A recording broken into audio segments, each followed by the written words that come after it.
ఇది కేవలం సమాచారంగా మాత్రమే భావించండి. వైద్య నిపుణులను సంప్రదించండి. ఇప్పుడు ఇదివరకు పూర్వం ఎడాపెడా 10 మంది పిల్లలు 8 పిల్లల్ని కనేసేవారు.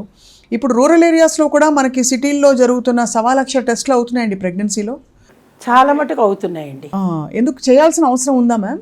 అన్నీ అవసరం లేదు, కానీ మన WHO ప్రకారం కొన్ని టెస్టులు మ్యాండేటరీ. అందులోనేమో 5వ నెలల్లో తప్పనిసరిగా ఒక స్కాన్ కావాలండి.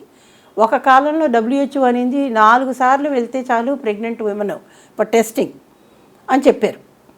అంటే మనం పీరియడ్ మిస్ అయ్యాక అట్లీస్ట్ బై 12 వీక్స్, సెకండ్ ఏమో 7వ నెలలో, మళ్ళీ 9వ నెలలో, తర్వాత డెలివరీకి అని. ఇప్పుడు అలా కాదు, they themselves made it double. 8 times at least you should go to your doctor to get test. ఓహో.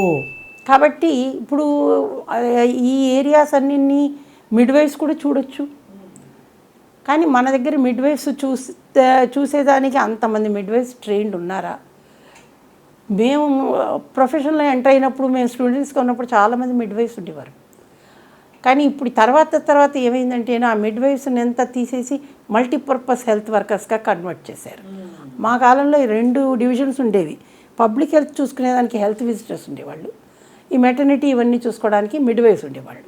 అవి 2 కంబైన్ చేసేసారు. ఇప్పుడు చేసి మల్టీపర్పస్ హెల్త్ వర్కర్స్ అని చేశారు. అఫ్కోర్స్ మనకి ఇప్పుడు ఆశా వర్కర్స్ ఉన్నారు, అంగన్వాడీ వర్కర్స్ ఉన్నారు. గవర్నమెంట్ కూడా చాలా ట్రై చేస్తుంది. అంటే న్యూట్రిషన్ ప్రకారం ప్రెగ్నెంట్ విమెన్కి ఫుడ్ అది అన్నీ సప్లిమెంట్ చేయాలని.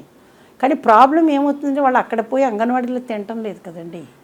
వాళ్ళు తీసుకెళ్తున్నారండి. ఇంటికి వెళ్ళాక వాళ్ళు తింటున్నారా, ఇంట్లో ఫ్యామిలీ మెంబర్స్ తింటున్నారా మనకు తెలీదు.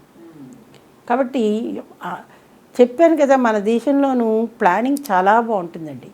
ఇంప్లిమెంటేషను తర్వాత దాన్ని ఇవాల్యుయేట్ చేయట్లేదు ఎవరు. ఈ ప్రోగ్రామ్ మనం స్టార్ట్ చేశాక మనము ఇంప్లిమెంటేషన్ ఎలా ఉంది, దీని ఫలితాలు ఎలా ఉన్నాయన్నది ఇవాల్యుయేట్ చేయాలి కదా మన రిజల్ట్స్. ఆ ఇవాల్యుయేషన్ రావట్లేదు. అది చేస్తే కానీ హౌ సక్సెస్ఫుల్ ప్రోగ్రామ్ ఇస్ అని మనకి ఎలా తెలుస్తుంది చెప్పండి. చాలా చాలా క్లిష్టమైన ఇది. కానీ 8 సార్లు డాక్టర్ దగ్గరికి వెళ్ళాలన్నది ఇప్పుడు కొలమానం అని చెప్పారు, ఇంక్లూడింగ్ డౌన్ సిండ్రోమ్కి కూడానండి. అందరికీ మనం టెస్టులు చేయట్లేదు. మరీ యంగ్ విమెన్, ఓల్డర్ విమెన్ 35 దాటిన వాళ్ళకని.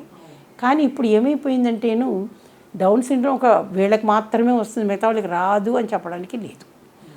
కాబట్టే WHO కూడా అనేది అట్లీస్ట్ 20 వీక్స్లో ఒక స్కాన్ అవ్వాలని. ఆ స్కాన్ ఏమవుతుందంటే దాన్ని targeted imaging for fetal anomalies అంటారు. అంటే బేబీకి ఏమన్నా అవకాశం ఉందా. స్ట్రక్చరల్ అనామలీస్ మనకి అల్ట్రాసౌండ్లో కనపడుతుంది. ఇక్కడ ఇంకొక తిరకాసు ఉందండి మనకి. Ultrasound cannot diagnose all the anomalies. ఒక్కొక్కసారి ఏమైపోతుందంటే అది మిస్ అయిపోయి తర్వాత బేబీ పుట్టినప్పుడు దాన్ని వస్తే ఇన్నిసార్లు స్కాన్లు చేశారు, అయినా కూడా ఇది ఎందుకు కనబడలేదు అని అడుగుతారు పేషెంట్లు. ఎందుకంటే అది 100% చూపించదండి. కొన్ని ఆర్గన్స్ డెవలప్ అవుతూ ఉంటాయి, ఇవాల్వింగ్ అనామలీస్ వస్తాయి అప్పుడు మనకి.